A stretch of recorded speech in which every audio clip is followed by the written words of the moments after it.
dia, pessoal. Bom, meu nome é Fernando Frediani. Hoje eu vou falar para vocês um pouco sobre storage. Acho que é uma coisa que a maioria de vocês aqui usa, storage compartilhado, storage para armazenar os mais variados tipos de coisas, como máquina virtual, backup, como você pode economizar um pouco construindo seu próprio storage. Você não precisa necessariamente usar aqueles storages que a gente está acostumado a comprar, né?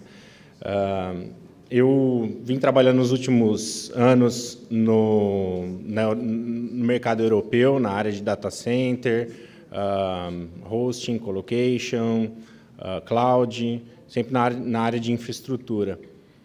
E alguns anos atrás a gente teve uma demanda lá na empresa, que era justamente para comprar mais storage, e aí a gente se viu nesse problema, né, de quanto que a gente teria de budget, quanto que a gente poderia gastar, quanto que a gente precisa de espaço, quanto que a gente precisa de performance, e a gente acabou caindo nesse projeto que eu vim compartilhar com vocês aqui, que espero que seja útil para alguns de vocês, na empresa de vocês, que ajude a economizar.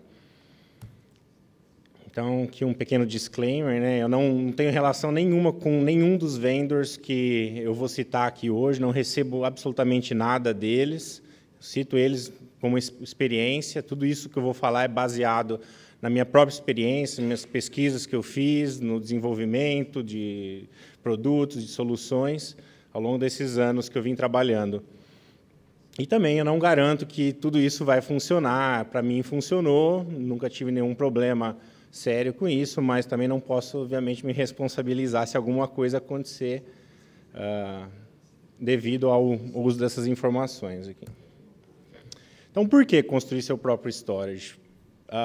Acho que a maioria de vocês aqui já se viu frente àquele problema, né? Preciso comprar um storage, mas sei lá, 20 mil, 50 mil, às vezes até bem mais.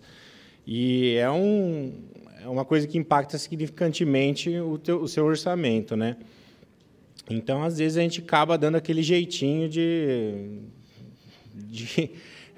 fazer com menos, né? Às vezes acaba sendo uma dor de cabeça muito grande, né? Hoje em dia, tem soluções que acabam consumindo 50% do seu orçamento só com storage, né? Plataformas, por exemplo, de virtualização, ou para rodar uma determinada aplicação, pode custar até 50% do seu orçamento. Então, é um custo altíssimo, realmente, o storage. Dependendo dos requerimentos, se você precisa de uma coisa mais performance, assim, vai custar ainda mais caro. Outra premissa é que nem tudo precisa estar armazenado naquele storage enterprise super rápido, de altíssima disponibilidade, né? Que eu falo os produtos cheirosos e perfumados. Nem sempre a gente precisa armazenar dados naquele storage, né? Então, por que não usar essa alternativa e economizar um pouco? Você pode escolher colocar determinados tipos de dados nesse tipo de storage que te custa bem menos. E você pode construir o seu storage utilizando os componentes de baixo custo que você encontra no mercado, tecnologia livre e gratuita, que a maioria de vocês também tem certeza que usam, e ainda assim mantendo um ótimo nível de confiabilidade e performance. Não quer dizer que porque é barato é ruim, porque é grátis é ruim, vocês devem concordar também comigo nesse ponto. Então, o objetivo dessa apresentação não é dizer para vocês, joguem tudo fora, o que vocês têm lá, coloquem esse daqui, é tudo mais barato, vocês vão economizar enormemente. Não é bem assim. O objetivo, realmente, é mostrar para vocês que vocês podem usar essa solução na empresa e balancear os dados, né? Escolher esse tipo de dados aqui realmente é importante, eu preciso ter ele lá naquele storage rodando 24 horas por 7, ou ele pode eventualmente ter um pouquinho de downtime para manutenção, para update, para o que seja, né? Então, cada um vai identificar qual é o dado que realmente você precisa dele, é crítico para você, e aquele que você pode ter ele indisponível por algum tempo, porque isso daqui não vai também te dar todas as features que tem numa solução enterprise, é uma solução desses vendors que a gente conhece, né? Os mais conhecidos, mais usados no mercado. Então, eu vou ir por alguns pontos principais, como se fosse uma receita, né, de bolo, o que vocês têm que considerar mais importante na hora de construir o seu próprio storage, o hardware que você tem que adquirir, qual tipo de HD, principalmente os SSDs, os tipos de SSD que você tem que usar, quais tipos de controlador RAID, como é que isso funciona com os FS, a importância das placas de rede também, né, qualquer placa de rede que você pode usar, como o cabeamento deve ser feito, quais sistemas operacionais são mais indicados para você fazer determinados tipos de aplicações. O sistema de arquivos FS, que é a cereja do bolo, né, que é o quem faz toda a mágica, né, que tem todas essas features num único sistema de arquivos, né, que ele vai te ajudar a fazer isso de uma forma centralizada, né, não é que nem outras soluções que você precisa usar uma ferramenta para fazer isso, outra ferramenta para fazer aquilo. Os FS, na minha opinião, é o melhor sistema de arquivos do mundo, porque ele tem muita coisa dentro dele, e a performance, enfim, comparado com outros sistemas. Lógico que tem sistemas de arquivos que são mais indicados para fazer determinados tipos de coisa, mas o FS ele é muito completo e atende a maioria das necessidades, né? Um sistema de gerenciamento, para quem não quiser ficar administrando tudo por linha de comando, né? Apesar que você precisa ter um conhecimento bom, sim, para fazer por linha de comando também. Mas tem um que ajuda você, te economiza um pouco de tempo e te dá uma visão um pouco mais bonitinha do teu sistema. E os extras, né, alguns, como é que você expande esse sistema, questão de alta disponibilidade, ativo passivo. Então, vamos lá. Para que você poderia possivelmente usar esses storages? Na época que eu me deparei com esse problema, no meu caso era para rodar máquinas virtuais. Eu já tinha lá um storage rodando algumas centenas de máquinas virtuais, e aí estava crescendo muito rápido. A gente precisava comprar um storage maior ainda, com muito mais performance. E a gente começou a investigar e trouxemos todos os vendors, aqueles principais, para dentro, fizemos evaluation. E realmente o custo estava muito alto, muito alto. E aí, a gente, depois de alguns meses, acabamos decidindo, a gente vai construir nosso próprio storage. Porque para aquele tipo de aplicação que a gente precisava, isso aqui era o suficiente. E atendia a gente, e a gente sabia dos riscos, a gente estava disposto a correr esses riscos, e a gente já estava accounting para aquilo, né? Já considerando eventuais problemas que a gente poderia ter dentro do plano. Então, você pode usar, por exemplo, para guardar os seus arquivos ISOs, repositórios para templates. Assim, você tem uma centena de máquinas virtuais prontas lá, você pode usar, por exemplo, isso daí não é um live data, né? É uma coisa que, eventualmente, se está offline, não te causa maiores dores de cabeça. Claro que, às vezes, acaba atrapalhando um pouco, né, no dia a dia, mas também não é aquele negócio de estar rodando um servidor lá, que é um banco de dados, está servindo outros 100 servidores, né? Que eu falei, você vai identificar o que é melhor. Data Store para colocar máquinas virtuais num ambiente de laboratório, de teste, ou até de demo também. Às vezes, você não precisa investir num equipamento muito caro para isso, né? Você pode usar isso daqui, vai te atender muito bem. Eu usei bastante essa solução para laboratório, porque o pessoal lá onde a gente trabalhava, às vezes precisava fazer muito teste antes de colocar as coisas no ar, né? A gente, na própria plataforma nossa de virtualização, a gente precisava fazer muito teste. Outra coisa que eu usei bastante também, nos economizou somas muito grandes, foi para armazenar backup, né? A gente usava um sistema muito caro para backup também, a gente passou a utilizar esse sistema por vários anos, nunca tivemos um problema grave e, assim, praticamente triplicou a nossa capacidade de armazenamento e reduziu nossos custos pelo menos pela metade. Então, a economia realmente é grande. É lógico que você não deve só olhar o custo do hardware, comparar o custo do hardware com o custo de um outro hardware, né, que a gente chama Enterprise, né, porque tem outros custos que você não vê aí também. Você tem que considerar também o custo de pessoal, que tem que saber aquilo. Você tem que considerar outros custos que você não vai ver ali só no orçamento que você pega, né? Então, se você precisar, por exemplo, armazenar grandes quantidades de dados, que, como eu falei, não precisa estar online 24 horas por dia, ou se você precisa de um sistema de alta performance também, isso daí pode te atender muito bem, isso aí faz muito mais IOPS do que vocês imaginam, pela forma que os FS funcionam, a forma que você pode montar, os tipos de hardware que você pode usar para te atender. Tem alguns pontos fracos também que você tem que levar em consideração, né? Um deles é que a maioria dos sistemas, da forma que eu estou mostrando aqui, eles são, né, chamados single controlled, que significa que você tem lá um servidor e aquele lá é o teu controller. Se o servidor estiver fora do ar, seja porque a fonte queimou, ou porque acabou a energia, ou porque seja qual for a razão, aquele controlador vai derrubar o teu storage e, consequentemente, todos os sistemas que dependem do teu storage. Então, se você tiver uma falha de hardware, o teu downtime vai ser um pouco mais prolongado. Então, você tem que levar isso em consideração também.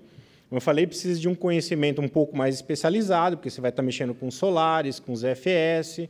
Então, talvez você não tenha esse conhecimento, né, na empresa, você tem que adquirir, você tem que treinar alguém, isso tudo custa também, né? O que eu falo, são os custos mais escondidos que você não vê quando você olha num orçamento. E, por exemplo, se você vai usar para rodar a máquina virtual no ambiente VMware, por exemplo, você vai ter dificuldade para obter suporte da VMware se o problema for relacionado à storage. Então, tem que levar isso em consideração também. E, na minha experiência, já usei também para VMware. Na minha experiência, eu nunca tive muito problema. Já aconteceu, deles identificarem, mas eu também sabia quando o problema era relacionado à storage, e eu não acionava eles, porque também não era correto, né? Eles, para suportar você com um problema relacionado à storage, você tem que usar o que está na hardware compatibility list deles. Então, vamos começar aqui pelo servidor, né? O servidor que a gente usou, no caso, foi hardware Supermicro. Não sei se todo mundo vai conhecer aqui, quanto ele é usado aqui no Brasil, mas Supermicro é uma marca de hardware, de servidor, enfim, muito utilizada lá na Europa, nos Estados Unidos, e, inclusive, muitas empresas, se você olhar lá no Vale do Silício, muitas startups, eles usam hardware Supermicro para construir appliances de filtro de e-mail, de monitoramento de rede. Muita gente usa Supermicro porque é um hardware barato e ele te dá uma certa confiabilidade. O custo-benefício dele é bastante interessante. Então, se essas empresas estão usando esse hardware, significa que ele tem atendido elas, eles têm uma confiabilidade aceitável. A gente decidiu usar Supermicro, mas isso não significa que vocês precisam usar essa mesma marca. Se vocês já têm lá experiência com Dell, com HP, com IBM, e preferem usar ele, não tem o menor problema, nada te impede. Óbvio que vai custar mais, né? É uma coisa para se levar em consideração. Se o objetivo é economizar, você tem que levar isso em conta. Então, o servidor que a gente usou foi servidores de 3U e 4U, de 16 ou 24 BIOS para discos de 3,5. A placa-mãe, eu recomendo colocar com 2 sockets, porque você sempre vai precisar no futuro. Então, mesmo que você coloque só um processador, agora você tem já a possibilidade de expandir no futuro. Então, e a diferença do preço de uma placa-mãe de um core, ou de um socket ou 2 sockets, é muito pouca. Desculpa.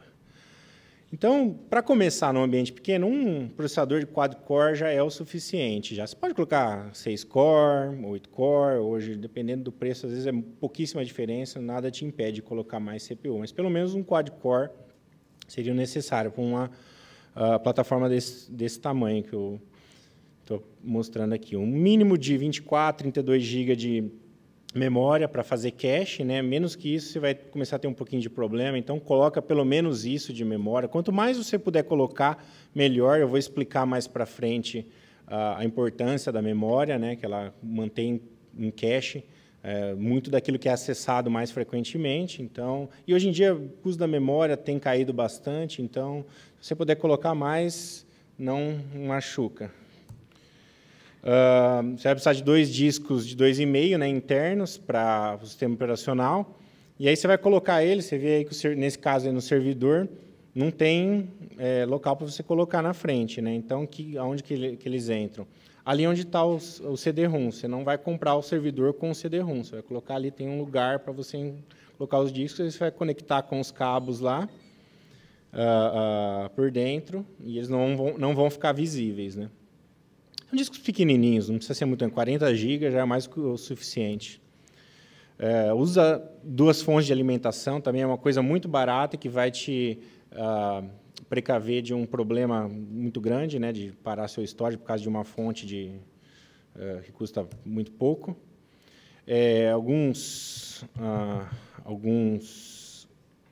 Umas coisas que eu notei que se você vai utilizar NFS para atender uma plataforma assim de médio porte, ou se você vai usar compressão de dados, que é uma feature do ZFS, coloca 2 CPU já. Então, coloca 2 quad-core, porque CPU é importante para isso, principalmente para compressão dos dados. O NFS ele acaba consumindo um pouco mais de CPU. Então, coloca também 2 CPUs. Mesmo você colocando um pouco mais de memória, um pouco mais de CPU, no final das contas, o custo total, vocês vão ver que é bem menos do que um sistema de storage com a mesma capacidade, seja de performance ou de armazenamento. E se for usar deduplicação, colocar mais memória, porque deduplicação ela precisa manter muito mais informação em memória para funcionar bem. Mais para frente também eu vou falar um pouco mais em detalhes da deduplicação. Os HDs. Os HDs que a gente usou são todos Enterprise Class. Né? Sabem que tem HD classe desktop, tem um mais intermediário, e tem os Enterprise Class, que são os mais usados nos sistemas de storage que a gente conhece. Né? Dentro deles, se você for abrir lá, você vai ver. Tem um Seagate, um Hitachi. Então, os 2 que a gente usou mais foram esses modelos aqui, o Seagate Constel ES2, foi na época que a gente fez o projeto, e o Hitachi. São 2 excelentes tipos de HD para usar, sempre da Enterprise, né? Porque a gente notou, a gente chegou a usar outras classes um pouco mais abaixo da Enterprise de HD e tivemos problemas de HD falhando muito precocemente. Aí você pode escolher o tipo de HD que você quiser, 7.200, 10.000 RPM ou 15.000. A gente sempre usou muito 7.200, nos atendeu muito bem. As features que fazem o ZFS te dá aquela performance extra, né, que eu vou falar também mais para frente, o ZIL, o ARC nível 2, elas conseguem balancear bem isso. Embora você esteja usando um HD SATA ou SAS de 7.200, você consegue ter uma performance muito boa por causa dessas features que o ZFS consegue te dar. Não utilize aqueles green drives, vocês vão ter problema. Eu tive problemas, quase perdi tudo por causa desses green drives, porque eles falham assim em questão de semanas. Se você escreve muito neles, mesmo que for para backup, principalmente para backup, que você escreve lá o tempo todo. Então, eles vão começar a falhar, você vai ficar desesperado, aí você vai trocar todos muito rapidamente. Então, esquece de usar os green drives para isso. Pode usar single ou dual port. Dual port é mais para quando você tem um sistema de alta disponibilidade, que você precisa que os 2 controladores acessem o mesmo HD, não ao mesmo tempo, mas então você vai usar o dual port. Mas você pode usar o dual port também num sistema desses, e também a diferença de preço não é muito grande. Evita misturar HD SAS e SATA. Tem conversores de SATA para SAS, né, mas, na minha experiência do tempo usando isso, também a gente teve alguns probleminhas, não foi nada muito sério, mas o Solaris, no caso, ele reclamava um pouco e tinha alguns problemas de resetar o HD, e aí dava um congelamentozinho no sistema, então melhor evitar. Se você usa só disco SAS, vai só com SAS. Se você usa SATA, mantém SATA. No mesmo backplane, estou falando isso. Se você tiver 2 pools ZFS você pode usar também, não tem problema. Aí os tipos de SSD que você vai usar. O primeiro tipo é o MLC, que são os SSDs mais comuns que a gente conhece, que a gente tem nos nossos laptops, nos nossos desktops, em casa. Você vai usar esse tipo de SSD. Lógico que tem alguns mais indicados também para usar nesses sistemas, né? Por exemplo, os da Intel a gente usava bastante, Samsung são bons também. E ele vai ser usado para o ARC nível 2. Vou explicar já o que é isso. Aí, para o ZFS para o ZIL, que é todo o write que vai acontecer no seu storage, vai passar por esse ZIL, né? O ZIL, só para dar uma ideia, também vou falar mais a fundo já, tudo que você escreve no seu storage vai ser escrito primeiro ali naquele ZIL.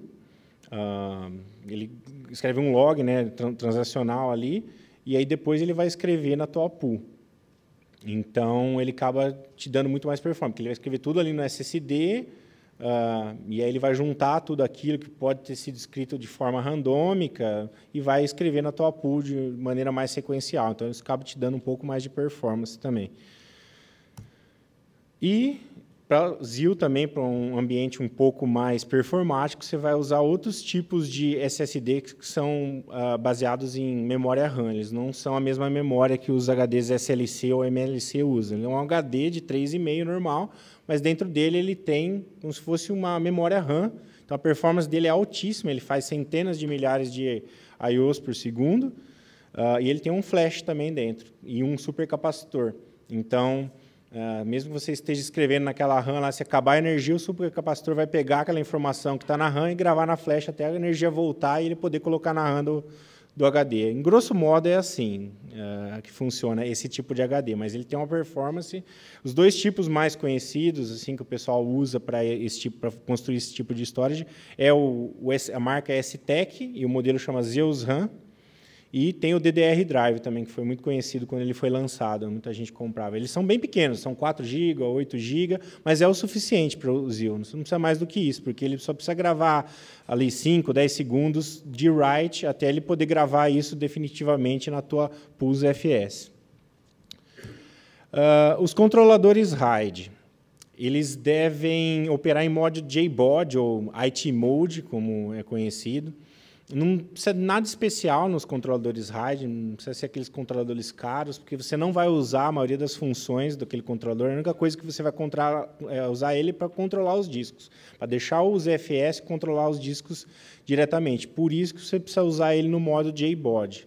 Então, muitos controladores têm essa opção já, alguns você precisa trocar o firmware dele, que é justamente para te dar essa opção de você não usar RAID nenhum. Você não vai configurar RAID nenhum no controlador RAID.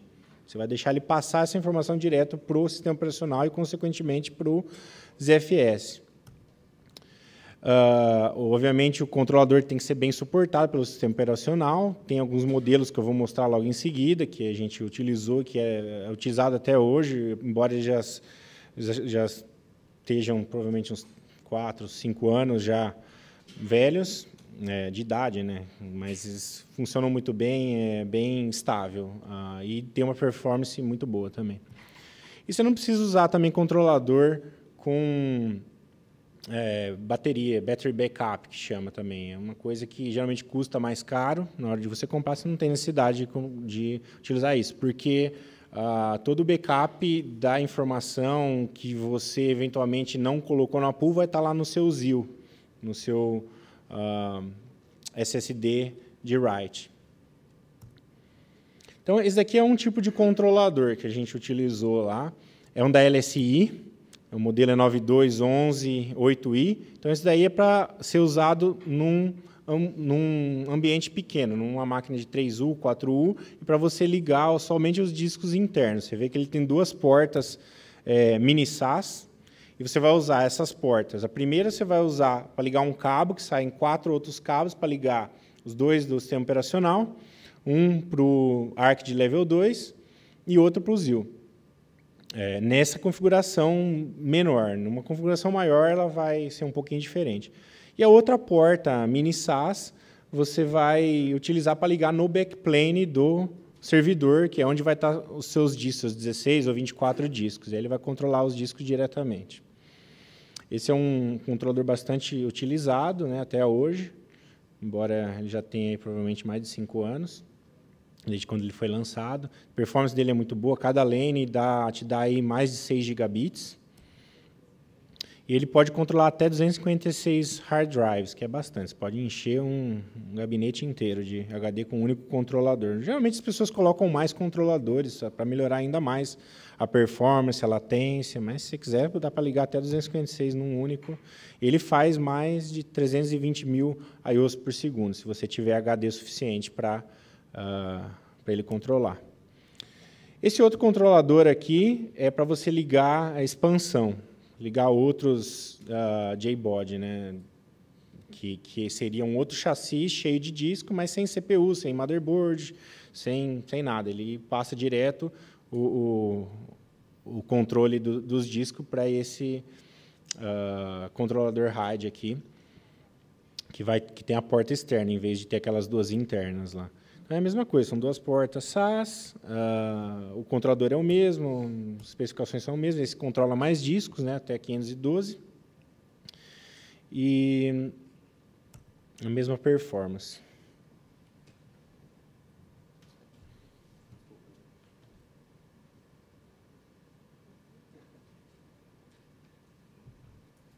Desculpa, esqueci a água aqui. Então, as placas de rede. Você vai precisar de placas de rede adicionais no seu sistema, né? Ela, geralmente é uma placa-mãe. A placa-mãe vem geralmente com 2, algumas com 4 placas de rede. Geralmente a gente coloca mais 2 ali ou mais 4. Então, uma configuração típica são as duas portas on-board da placa-mãe. Você vai usar para o gerenciamento do seu sistema, que não vai passar muito tráfego ali, para monitoramento, esse tipo de coisa. E as outras duas portas para o tráfego do storage, geralmente, é o tráfego mais pesado. As placas que a gente utilizou foram todas Intel, que elas sempre foram muito conhecidas para esse tipo de uso, para rodar em Solaris, para derivados de Solaris, né? Não foi Solaris que a gente utilizou aqui, foi um derivado do Open Solaris. Eu vou mostrar já também na parte de sistemas operacionais. Então, esses modelos de Intel são alguns modelos muito conhecidos e estáveis. A gente usou alguns deles. Se você precisar usar portas de 10 GB, da Intel e da Emulex também funcionam muito bem, são bastante estáveis. E uma coisa que eu recomendo todo mundo fazer, porque eu já vi muita gente, muito cliente meu, utilizar um switch só, né? Então, todo mundo sabe o que acontece.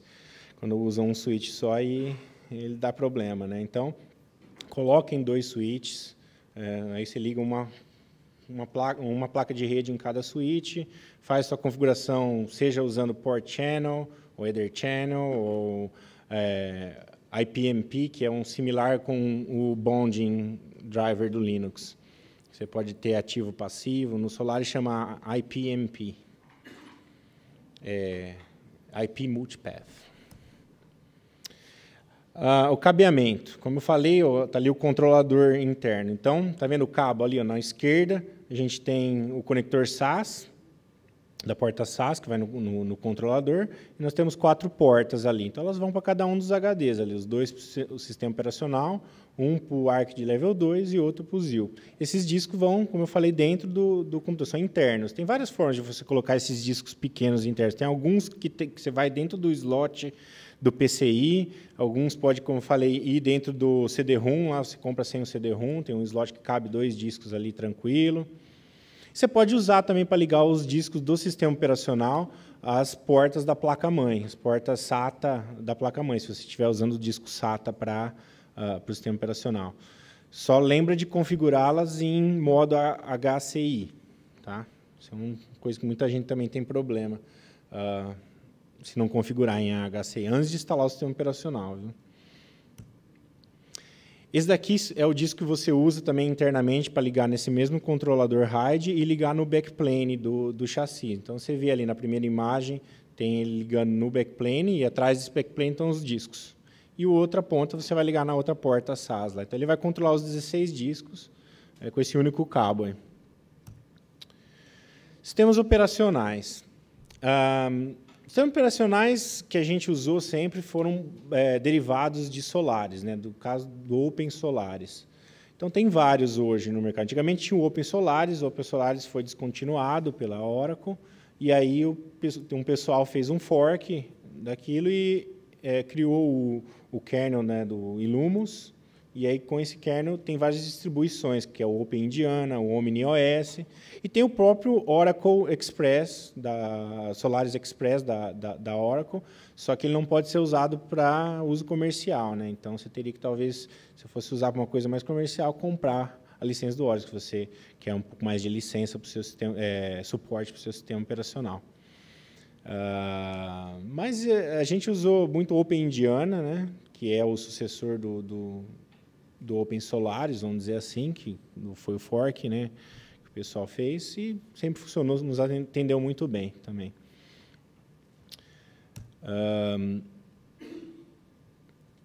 O sistema de arquivos. Esse daqui, como eu falei, é a cereja do bolo, né? O que faz a mágica, o que faz, te dá toda aquela performance extra, as features. Por que o ZFS é especial, é diferente da maioria dos sistemas de arquivos como a gente conhece até hoje? Porque ele tem um monte de features dentro dele. Como é que você fazia lá no Linux? Como é que você faz ainda hoje no Linux para configurar tudo que é relacionado à storage? Então, eventualmente, você vai criar um RAID lá no seu, seja com MD, ADM, né? Ou no próprio hardware RAID, aí depois você vai ter que usar alguma outra ferramenta, um outro sistema de arquivos, aí você vai ter que usar cada ferramenta para um tipo de coisa. O ZFS ele tem tudo isso já dentro dele, inclusive o RAID. Ele faz ele tem uma ótima integridade dos dados, ele checa tudo, você dificilmente vai ter dados escritos de maneira errada lá. Ele tem uma ferramenta que se chama Scrub, que é similar ao FSCK, ela é feita online. Então, você programa o teu sistema para fazer uma vez por mês ou uma vez a cada tempo que você achar necessário. Ele faz tipo uma varredura lá para certificar que está tudo gravado corretamente, que está tudo replicado corretamente, onde tem RAID, enfim. Você pode tirar virtualmente snapshots ilimitados, né? Não tem um limite assim nominal para isso. É óbvio que tudo existe um limite, mas é o que o seu sistema suportar. Ainda com o snapshot, você pode usar a função send and receive. Ele tem uma função dentro do sistema operacional de send and receive que você pode replicar uma pool inteira ou uma ZVO, que eu vou explicar também já o que é, um bloco virtual em cima da pool ZFS. Você pode replicar para um outro sistema de storage ZFS. Então, é um remote replication. Nesse caso, é assíncronos. Ele tem as funções de ARC, ARC Level 2 e ZIL. O que é o ARC? O ARC é tudo aquilo que fica na memória. Por exemplo, você tem lá o seu sistema de storage rodando, atendendo seus 100, 200 servidores lá. Então, tem sempre aqueles dados que são mais lidos, né, com mais frequência. Então, tudo aquilo que é lido com mais frequência é mantido na memória RAM. Para a próxima vez que ele for lido, ele não vai ser lido do HD, ele vai ser lido da memória. Então, ele vai preenchendo ali a RAM. Na hora que acabar o espaço na RAM, ele vai começar a utilizar, num sistema hierárquico, o HD SSD que foi designado para ser o ARC Level 2. É a mesma coisa, ele vai encher já ali o HD, que vai ter provavelmente mais capacidade que a sua RAM, e se ele não encontrar na RAM, ele vai buscar no SSD. E se não encontrar no SSD, finalmente ele vai buscar na tua pool ZFS, nos seus discos tradicionais lá. Então, você consegue fazer bastante caching, e você evita de ter que buscar esses dados nos seus HDs tradicionais e mais lentos, né? 7.200 RPM ou 10.000, ou o que seja, que são muito mais lentos do que qualquer uma dessas duas tecnologias, seja memória RAM ou SSD. Então, por você economizar de ter que buscar esses dados lá, você tem os discos mais livres para buscar outras coisas, eventualmente, que não estejam em cache. Por isso que ele acaba te dando um pouco mais de performance nesse quesito. O ZIL. ZIL é o ZFS Intent Log. Então, ele faz, tudo que ele faz um write, ele faz um cache, um log de transação desses writes. E, por exemplo, vamos supor que veio lá um monte de write randômico. Então, para escrever isso num disco que está girando lá, é mais lento, você tem que encontrar onde é que você vai escrever isso, acaba degradando um pouco a performance. Então, o que o ZIL faz? Ele grava tudo isso em memória RAM e no disco designado para ser o ZIL, ao mesmo tempo. Aí ele grava por mais ou menos uns 5 segundos ali, o tempo que você ajustar também, 5, 10 segundos, o que você quiser. Então, ele grava ali por uns 5 segundos, é tudo aquilo que veio, um write super randômico. E aí, depois, ele vai juntar tudo aquilo e vai escrever de uma maneira sequencial nos discos da sua pool.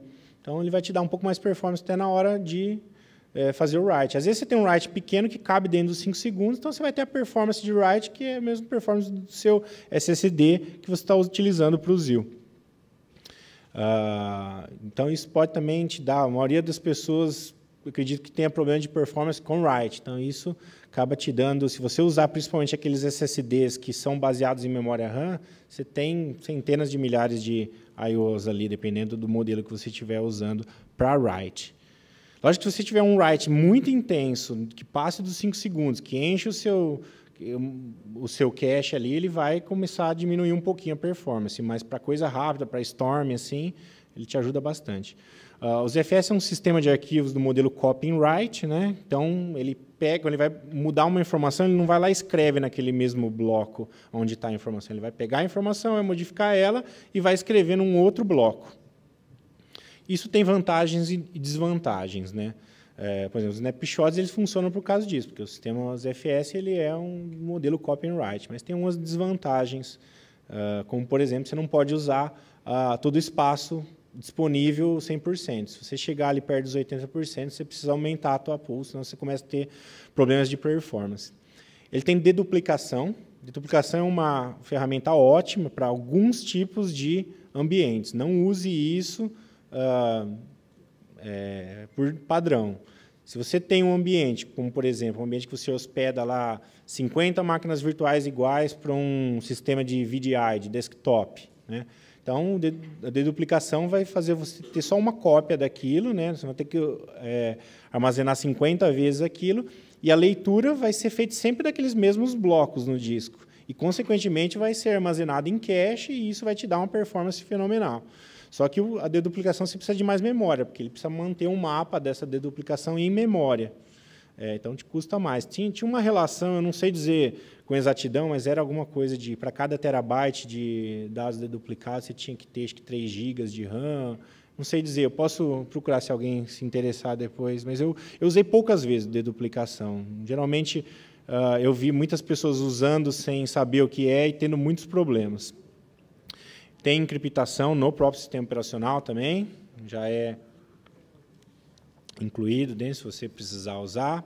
Tem um sistema de compressão dos dados, tudo aquilo que é armazenado é comprimido antes, se você ativar isso daí. Você pode configurar isso de maneira bem granular, você pode configurar isso para a pool inteira, para um diretório só, para um volume de blocos virtuais, um ZVOL, para o que você quiser. Geralmente, usar compressão de dados é uma coisa boa, te dá mais performance do que você não usar em muitos ambientes. Então, a gente vai pensar, não, mas como? Compressão, né, você tem que comprimir os dados primeiro, isso acaba gerando mais latência. Na verdade, se você comprimir os dados, significa que você precisa gravar menos dados nos discos, e isso é mais rápido, porque o seu gargalo sempre é o disco é mais lento, né? O disco está rodando 7.200 RPM, 10.000, que seja ali, então você vai ter que escrever menos dados ali. Como as CPUs de hoje são muito rápidas, você tem CPU em abundância na maioria dos sistemas, você pode usar essa CPU para comprimir os dados e depois, na hora de ler, também ele vai descomprimir, ele tem que, consequentemente, também ler menos dados. Então, acaba ficando mais rápido. Se você fizer algumas comparações, você vai ver que a maioria dos usos, usar compressão te economiza espaço, te dá mais performance do que não usar. Ele tem um algoritmo, 2 algoritmos mais utilizados. O padrão, que é o LZJB, e tem agora um mais novo, que é ainda mais eficiente, que é o LZ4. Você pode fazer expansão da sua pool online, você não precisa desligar o sistema. Se você tiver já tudo preparado antes de trazer ele online, e não tem limite, né? É um sistema de arquivos 128 bits, então é que nem aquela história de IPv6. Quantos IPv6 existem? Sei lá.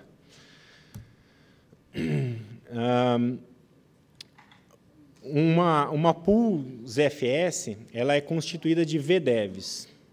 VDEVs são Virtual Devices. O que é um Virtual Device? É um grupo de HDs que você tem lá configurado em RAID ou em Mirror. Então, você tem lá, vamos supor, 2 HDs em RAID 1, mais 2 HDs em RAID 1, mais 2 HDs em RAID 1. Então, cada um desse grupo de 2 HDs, dessa dupla de 2 HDs, é um VDEV. Você pode ter 5 HDs em RAID Z, mais 5 HDs em RAID Z, mais 5 HDs. Então, tudo isso é um VDEV. Para pool, um VDEV é como se fosse um disco virtual lá. Dentro dos ZFS tem os RAIDs, né, como eu citei, que você vai colocar na hora que você cria essas VDEVs. Então, tem o RAID 0 tradicional, que nos ZFS é chamado non-redundant. Pouca gente usa, né? Já vi casos, mas RAID 0 são poucos que usam, né? O RAID 1 é chamado de mirrors.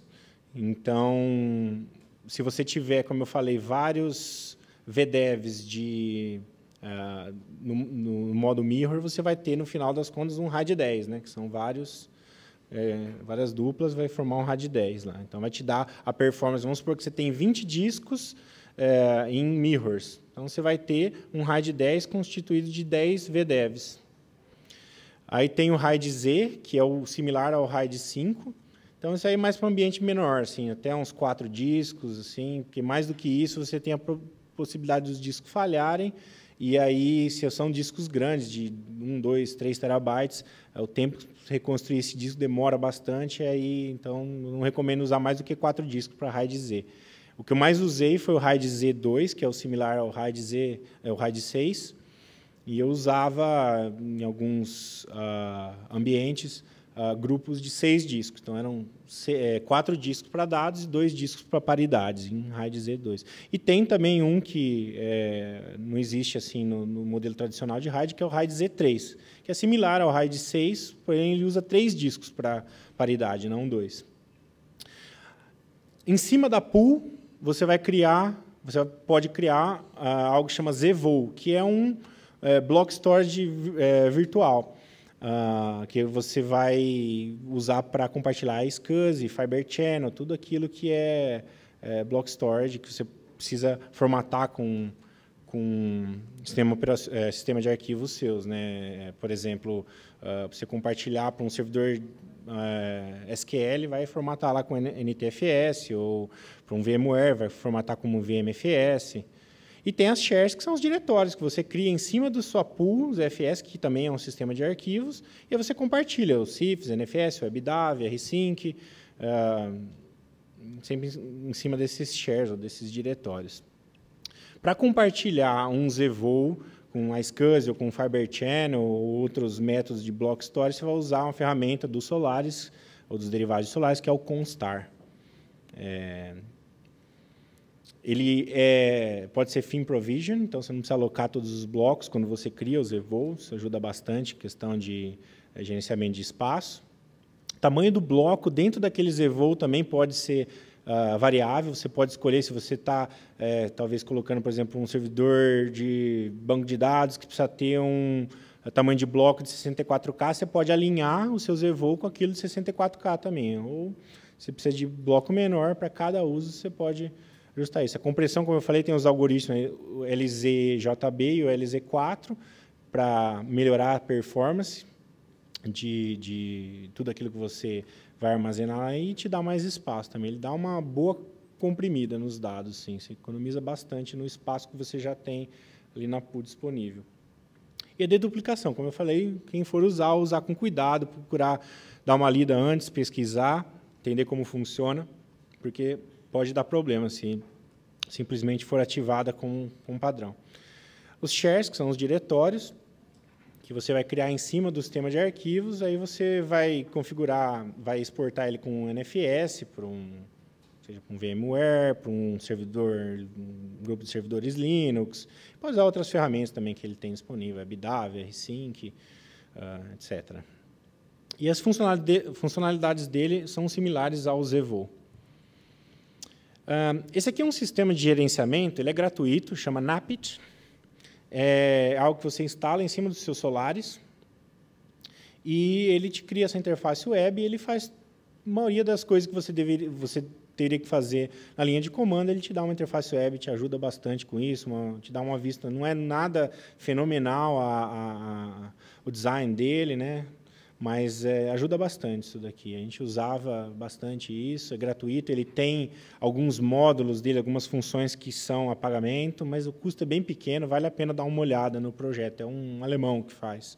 E muita gente usa, às vezes até comercialmente. Eles pagam para ele ele customizar esse sistema e para pessoas venderem o sistema de storage deles que eles fazem baseado em ZFS, usando esse sistema de gerenciamento lá. Muito fácil de instalar também ele no Solaris. Um único comando, você instala tudo e ele está rodando. Alguns extras que você talvez precise, dependendo do tamanho da sua plataforma, né? JBOD para expansão, o que é isso? É um chassi, como se fosse um servidor também de 3U, 4U, só que ele não precisa de CPU, não precisa de placa-mãe, de memória, de nada disso. Ele só tem um controladorzinho lá para o backplane para poder controlar os discos. Então, ele é mais barato, consome muito menos energia e é muito fácil de expandir. Você comprar um desse, colocar lá, ligar os cabos, é muito fácil, não precisa de praticamente configuração nenhuma no hardware. Só precisa falar para os FS, adiciona esses discos na pool aqui como uma nova VDEV. Para fazer alta disponibilidade, não é simples isso.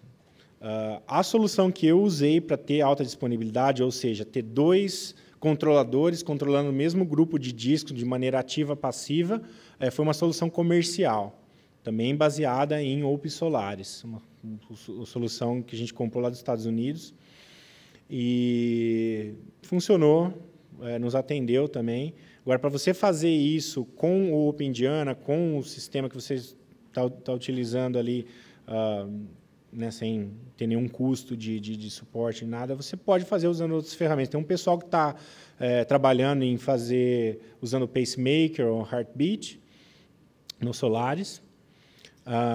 Se você tem um sistema de alta disponibilidade, você precisa usar discos dual port, ou seja, você precisa usar discos SATA. SATA geralmente é uma porta só. Você precisa usar discos com 2 portas, porque cada um dos controladores vão acessar o disco pelaquela porta. Lá é para ter o multipath nos discos lá também. Para os controladores de um sistema de alta disponibilidade, você pode usar um servidorzinho simples de 1U ou 2U, porque os discos da pool eles não vão estar nos controladores, vão estar num JBOD de expansão ligado em ambos os controladores. Então, também é uma coisa para levar em consideração. Você vai gastar menos com os controladores, mas, consequentemente, você vai acabar gastando essa diferença em outras áreas da sua plataforma. Aí. Tem um sistema all-in-one nesse site do NAPET, que tem o link aí do PDF, todo um passo a passo, como você cria ele. Por que você pode usar esse sistema? Para quê? Você tem um único servidor rodando VMware e SX, e aí você quer ter todas aquelas features dos FS, toda a performance dos FS no mesmo hardware. Né? Você não precisa ter um hardware para storage e um hardware para rodar as máquinas virtuais. Você pode também rodar no mesmo hardware, se você dimensionar ele corretamente. Então, esse documento ele explica como você instala o ESX, instala uma máquina virtual com os Solaris e configura os FS para exportar aquele storage para o seu hypervisor. E aí você pode exportar via NFS ou iSCSI, como você preferir. Tem alguns requerimentos que você precisa ter para poder fazer isso. O servidor precisa até ser capaz de fazer VTD, que é aquela opção na BIOS. Precisa fazer PCI Pass-Through, para o controlador de RAID ser acessado diretamente pela máquina virtual. E para a rede, você usa o VMXNet 3 para ter mais performance interna ali. Como todo o storage vai passar pela sua máquina virtual, você precisa ter certeza que aquela máquina virtual está rodando muito bem, senão vai impactar todo o resto do seu sistema. Monitoramento, eu fiz de várias formas, usando esses 4 tipos, SNMP do próprio Solaris, pode usar o Nagios, né, o plugin NRPE, tem para Solaris. Você pode usar o IPMI, no caso da Supermicro, né, que é o protocolo para você acessar lá o console dele, ver como é que está ventoinha, né, esse tipo de coisa. Então, tem algum monitoramento que você pode fazer através dele. Se você usar outro hardware, né, obviamente, HP é o iLO, a IBM é o IMM e o Dell, acho que é DRAC, né? E o Smart, do próprio sistema operacional também, para verificar os discos, a performance dos discos. Às vezes, isso aí é muito útil. O próprio ZFS tem já algumas ferramentas que você pode usar para monitoramento. Tem para você ver como é que está a performance de cada um dos discos na sua pool. Às vezes, isso é muito útil para você identificar se um único disco está fazendo sua pool ficar lenta, porque às vezes ele que está lá quase para falhar, então ele começa meio que engasgar. Isso te ajuda bastante a identificar isso, remover o disco e substituir por um novo. Suporte para o Open Indiana é community support, né, para os usuários e desenvolvedores, né, tem sido bastante utilizado. Tem o OmniOS, que é um sistema também baseado em OpenSolaris, feito por uma empresa chamada OmniIT. Eles fizeram para atender as necessidades deles, mas eles oferecem suporte comercial para quem quiser também. Ele usa o mesmo kernel do Open Indiana, que é o Illumos. E tem o próprio Solaris, como eu falei, né? Ele tem suporte comercial da Oracle, né? Se você for usar o Solaris, veja sempre a HCL antes, para ter certeza que você não vai ter problema com o suporte da Oracle na hora que for acionar eles. ZFS no Linux. O ZFS no Linux está sendo portado, né, tem umas questões de licença, muita gente deve ter já lido a respeito. Está sendo portado para o Linux, já pelo Lawrence Livermore National Laboratory. E tem bastante coisa já foi feita. Ele está disponível para a maioria das distribuições Linux que a gente usa aí. Porém, tem uma discussão que ainda ele não é recomendado para produção, né? E muito menos o próprio pessoal que está fazendo esse port dos FS, eles falam que eles não otimizaram para performance ainda. Eles estão, nesse primeiro momento, fazendo que ele seja confiável, que você não vai perder dados nenhum, para depois trabalhar toda a parte de performance. Eu tenho usado os FS no Linux em casa, no meu próprio servidor, tem funcionado muito bem, nunca tive nenhum problema, mas em casa eu não preciso de muita performance, eu preciso mais da flexibilidade dos FS e para armazenar as minhas coisas pessoais, por isso que eu escolhi usar. Então, eu recomendo dar uma olhada, vale muito a pena. Eu fiz alguns testes de performance com ele, é razoável, não é a mesma coisa que eu vou dar no Solaris, mas é razoável. O ZFS no FreeBSD, muita gente deve conhecer, ele é estável, está disponível já faz um bom tempo. O FreeNAS é o projeto mais conhecido, muita gente deve ter usado também.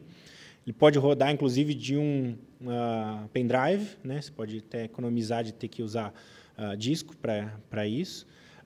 Já usei ele bastante, a performance é boa, mas eu fiz bastante teste, comparação com rodando os ZFS em sistemas derivados dos Solaris, e o Solaris ainda é melhor. No FreeBSD ele é aceitável, é bom, mas no Solaris é melhor do que qualquer um outro. Aqui são alguns exemplos de configuração que eu coloquei aqui para mostrar para vocês o tamanho de uma plataforma, um pequeno, um médio e um grande, e quanto mais ou menos isso daí custa. Aqui é um custo estimado, tá?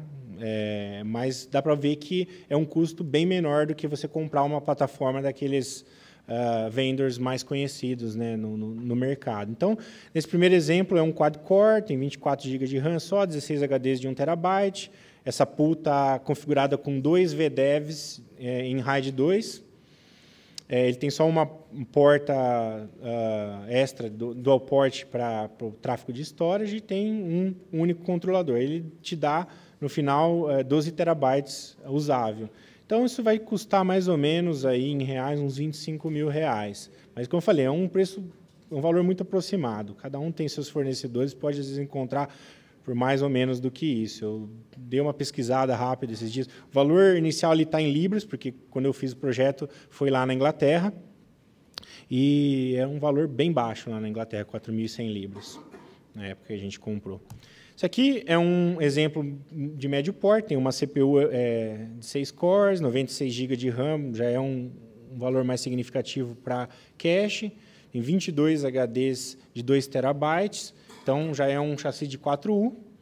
E aí vocês veem que ele cabe 24 HDs no chassis. Então, o 23º e o 24º vão ser os HDs para Arc Level 2 e para o ZIL. E aí, nesse caso, eu configurei a máquina com 11 mirrors dos HDs, dos 22 HDs. Então, nesse caso, é um RAID 10. Aí. Nesse caso, eu precisava de mais performance para esse sistema.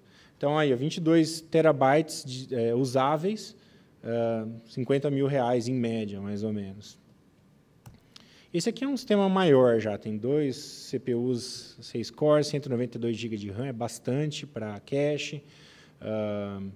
Tem um HD bem maior para Arc nível 2. Nesse caso, são 2 HDs para ZIL.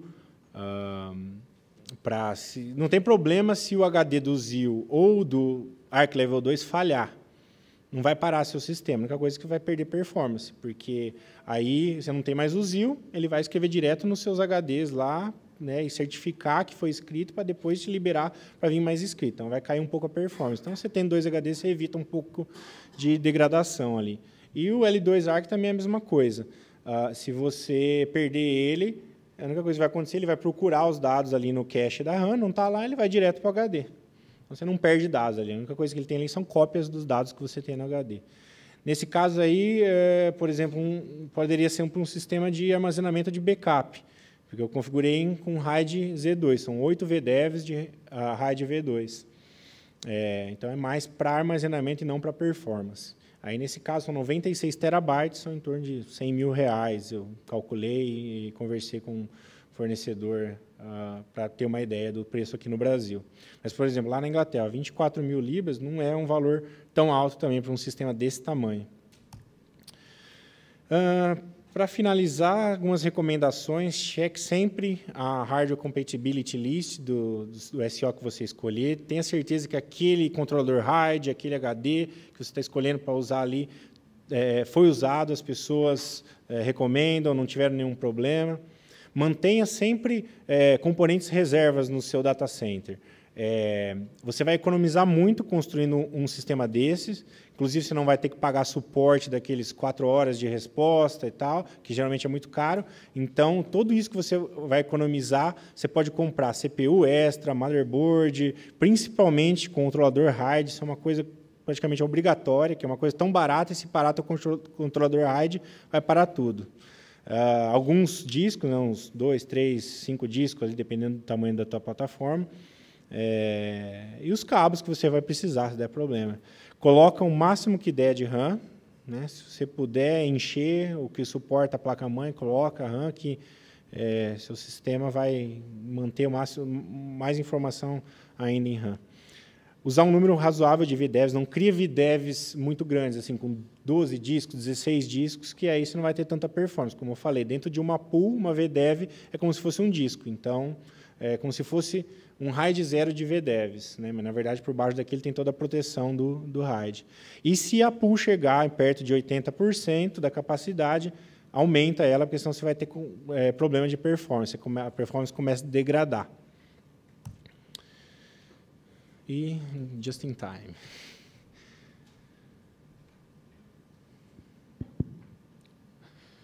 Perguntas? Marcos Frota, RB Ceará. Parabéns, viu, Fernando? Obrigado. Apareceu simples assim, mas acho que você penou bastante. Desculpa, foi um pouco rápido. Eu tive que correr um pouco no final para caber dentro do tempo, mas... Uma perguntinha. Quando um HD dá problema... Fala um pouquinho mais perto do microfone, Perdão. por favor. Uma perguntinha. Quando o HD dá problema, como é o seu procedimento de troca? Reconhecimento até que um tanto fácil, a gente consegue ver pelo número de série, normalmente ele aparece, né? Mas a troca... Então, no meu caso, eu usei o Nagios para monitorar a pool. O Nagios tem alguns módulos que você pode monitorar as FS, inclusive. Então, ele te dá o alerta quando o HD falha. Aí você vai lá no sistema, você vai ver, você tem um comando que você pode ver todos os discos da sua pool e você tira ele da pool. Você tem um comando que você dá um detach nele, remove ele, coloca um novo e adiciona ele de volta para a pool. É muito parecido com como substituir um disco em qualquer sistema de RAID. E aí ele, obviamente, vai ter a luzinha vermelha lá, e ele vai reconstruir, vai demorar um pouco, né, dependendo do tamanho do disco, do tamanho da sua pool também, mas não tem dificuldade nenhuma, não. O Nagios é uma das maneiras que você pode monitorar o seu sistema de storage. Foi o que eu utilizei, funcionou sempre muito bem. Luiz Gustavo, da Universidade Estadual de Ponta Grossa. Fernando, você acabou não abordando, até você colocou ali no slide, mas ia te perguntar, eu também estava fazendo algumas coisinhas no ZFS, como você veria a replicação de dados entre dois storages, entre duas unidades? Mais uma pergunta. A replicação de dados? Isso, replicação de dados, para você fazer um site backup ou um disaster recovery, ou então, um cenário desse jeito. O ZFS ele tem uma função já dele, que é o send receive, que você pode usar para fazer uma cópia dentro do seu próprio sistema, da pool inteira, de um diretório, de uma ZVOL, e você pode mandar isso pela rede também. Em vez de fazer a cópia localmente, você pode mandar isso pela rede, onde você vai ter bastante performance quando você faz um pipe daquilo dentro de um netcat. E aí, do outro lado, você faz um netcat ao contrário para escrever dentro da sua pool. Então, você geralmente tem todo um script que faz isso. Aquele NAPIT, aquele sistema de gerenciamento lá, ele tem a opção de Remote Replication, só que você precisa pagar lá, como eu falei, é bem pouquinho. Ele já automatiza tudo aquilo para você. Mas a performance é muito boa, porque você usa netcat, você pode fazer por SSH também, só que a performance não vai ser a mesma. Eu utilizei em algumas oportunidades também e sempre funcionou muito bem. E ela é assíncrona, né? Não é real time, não está replicando. Escrever um bloco, ele já tem outras ferramentas para isso, mas já é um pouco mais complicado também. Eu não cheguei a usar essas ferramentas. Bom, pessoal, a gente já acabou o tempo mesmo aqui. Vamos agradecer o Fernando. Muito obrigado.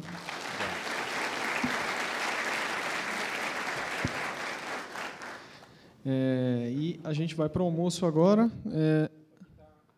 Pode falar. Esqueci de pôr meu e-mail. Tem como voltar para o pessoal anotar?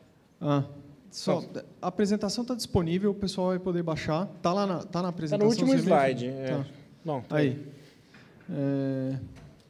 Bom, beleza.